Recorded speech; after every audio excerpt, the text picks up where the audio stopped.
반갑습니다. 성도 여러분, 한가람 성경 읽기 오늘 역대기의 말씀을 함께 살펴보도록 하겠습니다. 자, 역대기 먼저 한번 개괄적인 설명을 한번 나눠보겠습니다.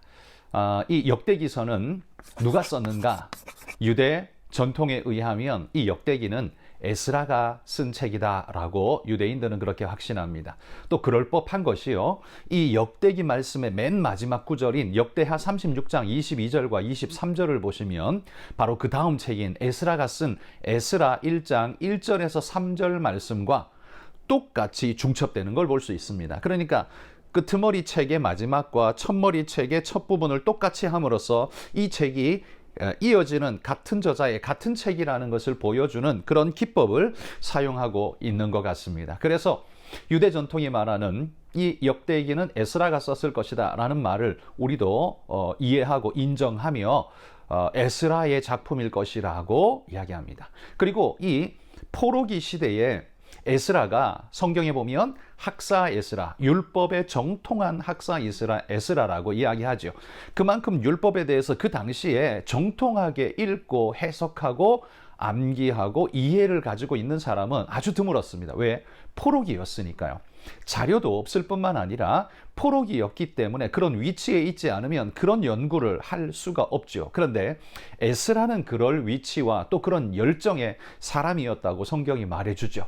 그런 의미에서 그 포로기 시대에 에스라보다 더 이 책을 쓰기에 적합한 사람은 없었을 것이다 라고 말하는 게 맞을 겁니다. 그래서 우리는 에스라가 이 책을 썼다라는데 동의하고 있습니다. 자, 그럼 이 역대기의 이야기 내용은요, 사무엘상하, 사무엘서와 열왕기서 전체의 시대를 아우르면서 역대기가 두 책 전체를 아우르면서 이야기를 해줍니다.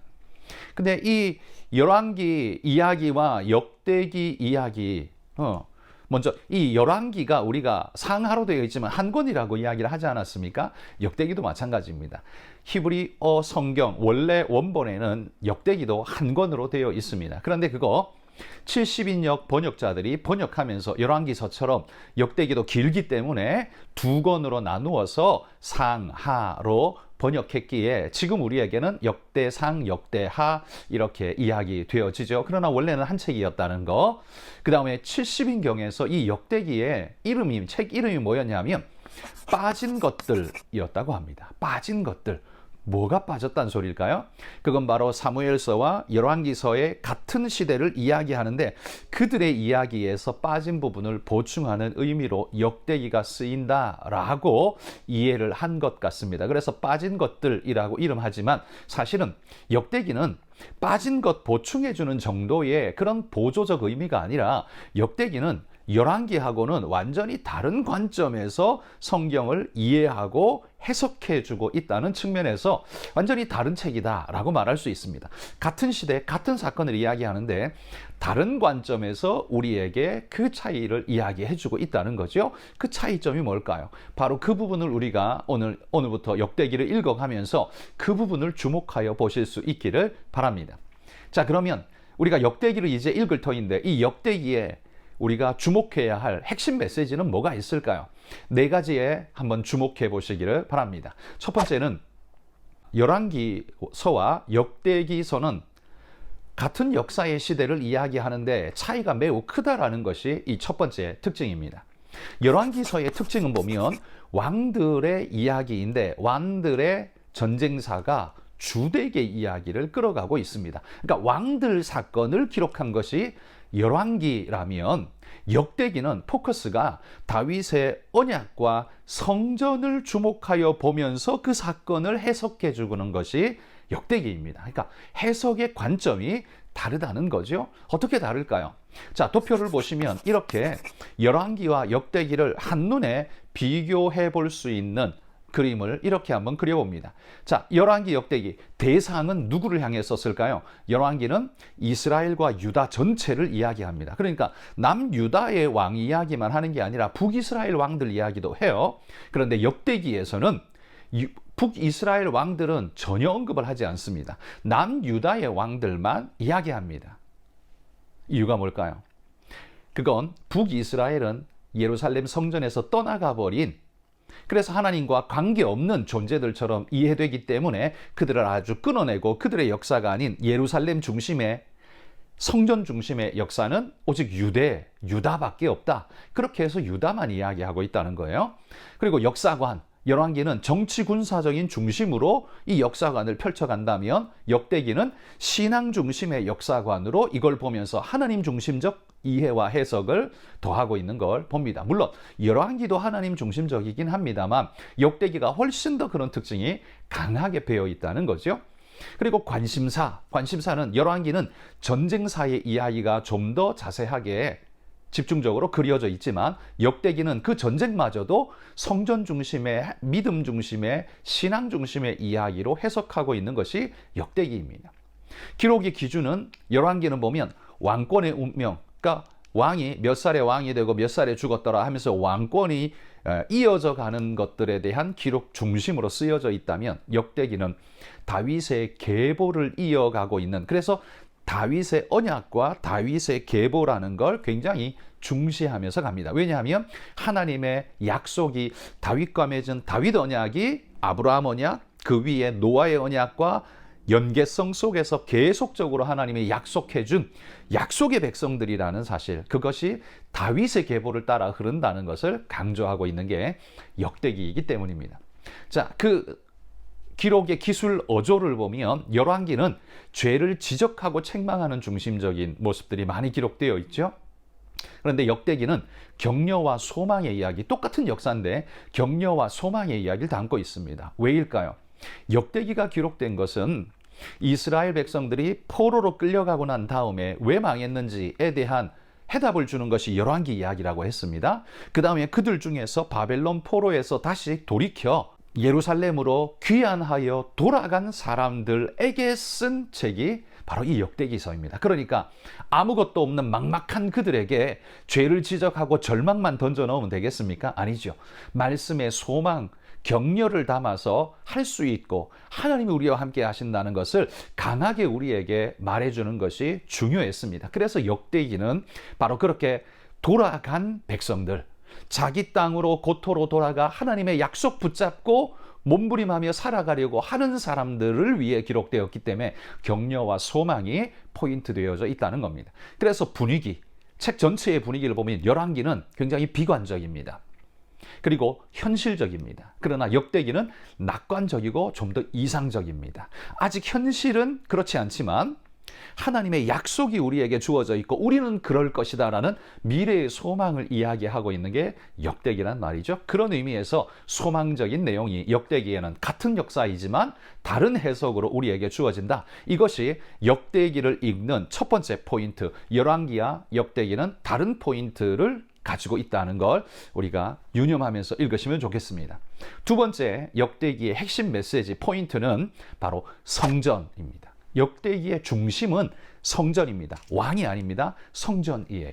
바벨론의 포로로 끌려가기 전과 포로로 끌려온 이후, 그리고 귀환하고 있는 그들을 묶어주는 이들 모두가 이스라엘이 될 수 있는 게 뭡니까? 이유가 뭡니까? 그들이 이스라엘 될 수 있는 것, 하나님의 성전 때문입니다. 그 성전을 사모하고 그 성전의 백성이 되기 때문에 그들은 포로 전이나 포로 후나 귀환한 자들이나 모두가 하나님의 백성으로 예루살렘 중심의 삶을 살아가는, 성전 중심의 삶을 살아가는 존재들, 그게 바로 역대기가 강조하는 겁니다. 그래서 성전을 중심으로 모였기에 우리는 그들을 이스라엘이라고 부르는 겁니다. 우리가 주님 말씀 중심으로 모이면 우리가 그리스도인인 거죠. 어디에 살아도 어느 나라에 살아도 상관없습니다. 그리스도인 되죠. 이스라엘도 마찬가지라는 겁니다. 어디에 살든 포로지에 있든 아니면 돌아왔든 하나님의 성전 중심에 그가 신앙생활한다면 진짜 이스라엘입니다. 그런데 하나님의 회복을 기대하며 예루살렘으로 돌아가 성전을 다시 재건하고자 하는 이 사람들이야말로 진정한 하나님의 백성이다 라고 인정하는 것이 역대기의 이야기죠. 왜 그럴 수 있을까요? 왜냐하면 그 모든 상황과 여건 속에서 모든 걸 포기하고 주님 성전 중심의 삶을 살겠다고 돌아간 사람들, 거기에 모든 걸 건 사람들, 여러분 이들이야말로 진정한 하나님의 백성이라고 말할 수 있지 않을까요? 그런데 이건 이미 예루살렘 멸망 전에요, 이사야가 이미 예언했던 부분입니다. 이사야는 그들을 뭐라고 불렀냐면 그루터기라고 불렀습니다. 그루터기, 나무가 잘려지고 남아있는 그 그루터기, 바로 그게 이스라엘이 포로되어 잘려나가서 다 영광은 사라지고 아무것도 없는 것 같지만 그루터기는 남아있다라고 표현하고 있는 이사야의 그 그루터기가 누구냐? 바로 신앙 가지고 예루살렘으로 돌아와 성전을 짓고자 했던 하나님의 남은 백성들, 그래서 남은 자들이라는 사상이 바로 여기에서부터 싹 터서 일어나게 되는 겁니다. 이사야 6장 13절에서 이렇게 말했습니다. 그 중에 10분의 1이 아직 남아있을지라도 이것도 황폐하게 될 것이나 밤나무와 상수리 나무가 배임을 당하여도 그 그루터기는 남아있는 것 같이 거룩한 씨가 이방 땅의 그루터기니라 하시더라.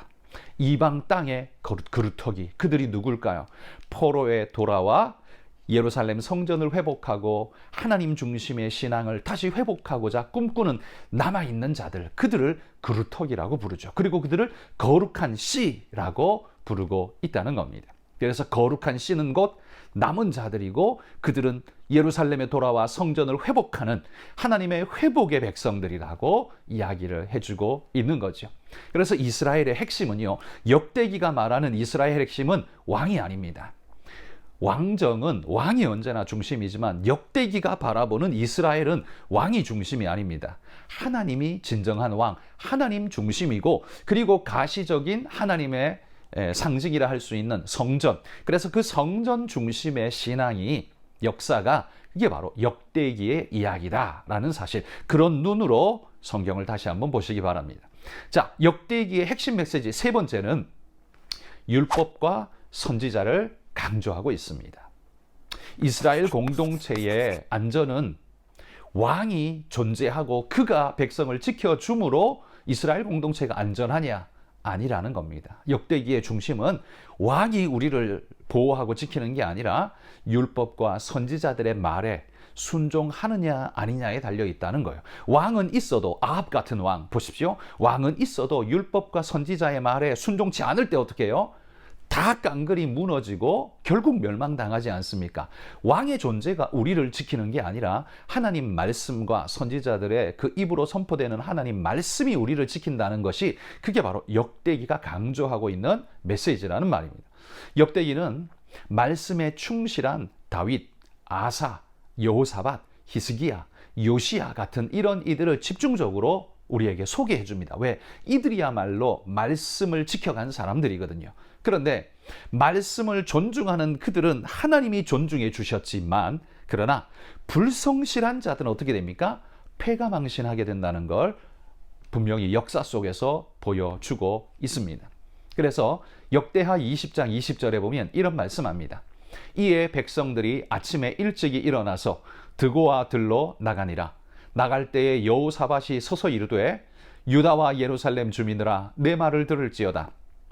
너희는 너희 하나님 여호와를 신뢰하라. 그리하면 견고히 서리라. 그의 선지자들을 신뢰하라. 그리하면 형통하리라. 이 여호사밧의 외침은 이 거대한 적군 앞에 아무것도 없는 초라한 모습이지만 그들 앞에 성가대를 앞서 보내면서 그 백성들 앞에서 여호사밧이 소리치며 격려하고 있는 메시지입니다. 여기 뭐라고 말합니까? 너희 하나님 여호와를 신뢰하라.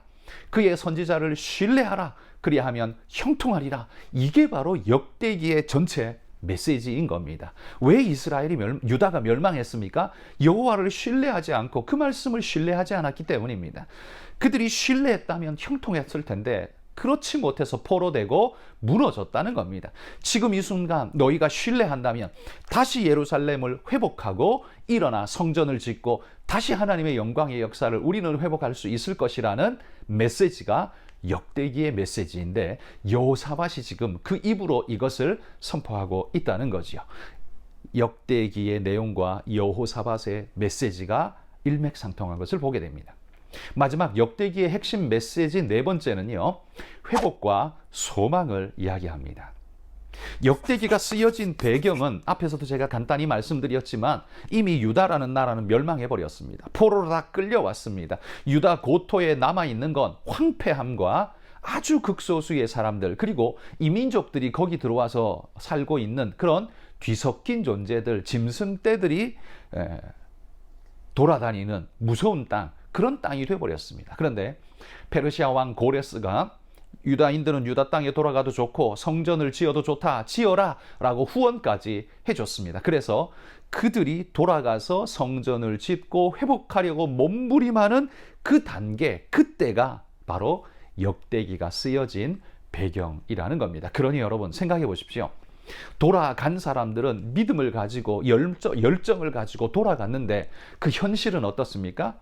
비참하게 이룰 데 없는 거지요. 소망도 없고 아주 피폐하고 황폐한 땅만 자기 앞에 놓여져 있을 때 얼마나 절망스러울까요?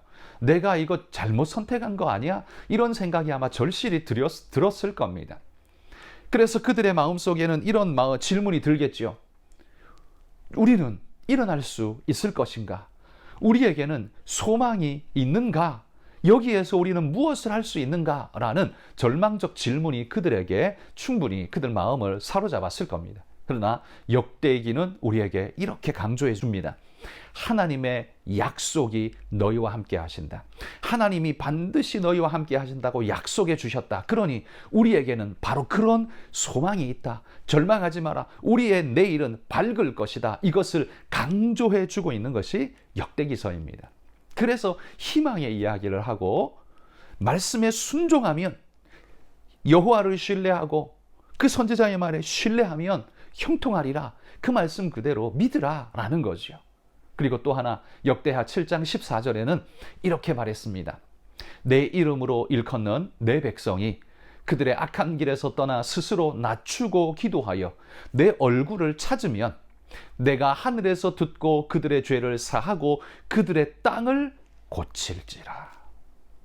여러분, 황폐함 속에 무너져 있는 그들에게 솔로몬이 봉헌하며 드렸던 이 기도, 여러분, 이 기도가 얼마나 소망이었을까요? 악한 길에서 떠나 스스로 낮추고 기도하여 내 얼굴, 하나님의 얼굴을 찾으면 내가 하늘에서 듣고 그들의 죄를 사하고 그들의 땅을 고쳐주겠다는 약속이 분명히 예루살렘 성전 안에 울려 퍼졌었다. 기억해라. 나는 그 약속을 잊지 않고 있다. 이게 바로 하나님의 말씀인 거죠. 그러니 포로 귀환하여 돌아와서 그 황폐한 땅 가운데 있지만 이 약속이 우리에게 있다면 우리에겐 소망이 있습니다. 우리는 일어날 수 있습니다. 이것이 우리의 소망입니다. 여러분, 이게 바로 역대기가 말해주고 있는 핵심적 메시지라는 거죠. 그리고 또 하나, 역대하 36장 21절, 역대기의 마지막에는 이렇게 말합니다. 이에 토지가 황폐하여 땅이 안식년을 누림같이 안식하여 70년을 지냈으니 여호와께서 예레미야의 입으로 하신 말씀이 이루어졌더라. 예레미야 선지자가 유다 땅이 멸망당할 때 그 백성들에게 말했습니다. 70년이 차면 하나님이 우리를 돌이키시리라. 이건 하나님의 뜻이다. 기다려라. 그렇게 선포했었거든요. 그런데 지금 에스라가 말합니다. 우리의 그 70년이 이미 다 찼고, 그러니 이제 우리에게 무엇이 남아있느냐? 이 모든 심판의 날을 다 채웠으니 이제 우리에겐 회복만이 남아있다. 소망해라. 하나님의 약속이 우리에게 있다. 우리를 짓눌렀던 그 심판의 무거운 손은 떠나갔고 하나님의 회복의 손길이 우리와 함께 하신다. 이게 바로 역대기가 말하고 있는 강력한 하나님의 메시지라는 겁니다. 여러분, 오늘 이 역대기의 말씀을 우리가 같이 한번 오늘부터 한 주간 동안 읽어가면서 역대기 말씀을 새롭게 한번 깨달아가기를 소망합니다. 여러분, 역대기 말씀은 꽤나 길죠. 하루에 9장씩 읽으면, 하루에 9장씩 읽으시면 한 주간 다 읽으실 수 있을 것입니다. 자, 지금부터 그러면 우리가 역대기 말씀을 이런 관점으로 읽어보도록 하겠습니다. 함께 읽습니다.